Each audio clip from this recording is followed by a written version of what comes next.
So Zara, what is the situation like there where you are? Yes, good afternoon, Colette.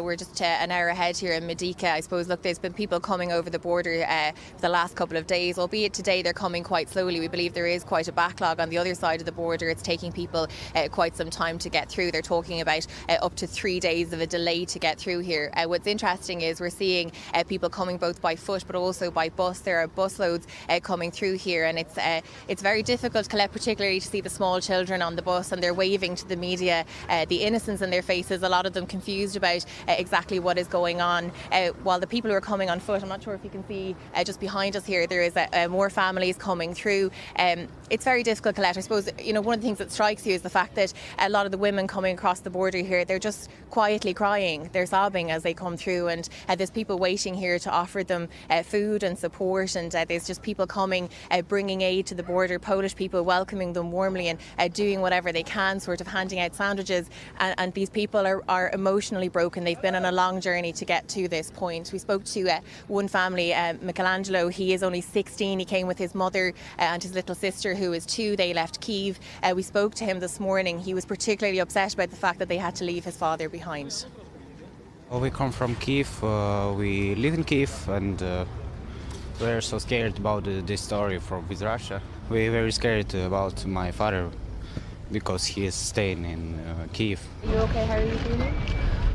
Very bad, because my husband stay in Ukraine, and we will all time crying. Now in hell, my parents, of my friends, my colleagues, they sleep underground 6 days. 6 days with a little child.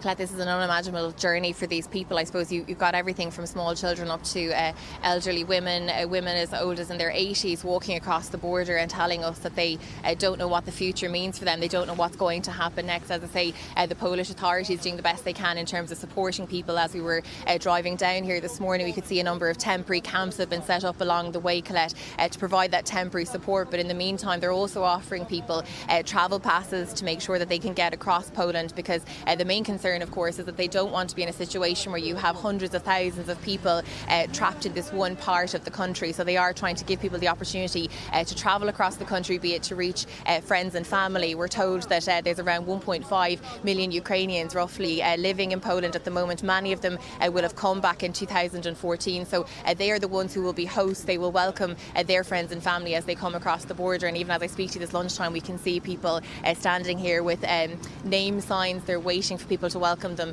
into their homes. Now, also this morning when we arrived here, we met a young Irishman called Max Rance MacDonald. He's originally from Drumcondra in Dublin, Colette. He actually lives in Los Angeles at the moment. But as soon as he heard about this, he had experience in terms of humanitarian work. He decided to get on a plane and come here. He's been here now for 3 days. The Polish, I have to say, you're brought to tears with their generosity and what they have done for their neighbouring Ukraines. It's incredible. A lot of them had jobs. A lot of them have quit their jobs to help them coming over the border.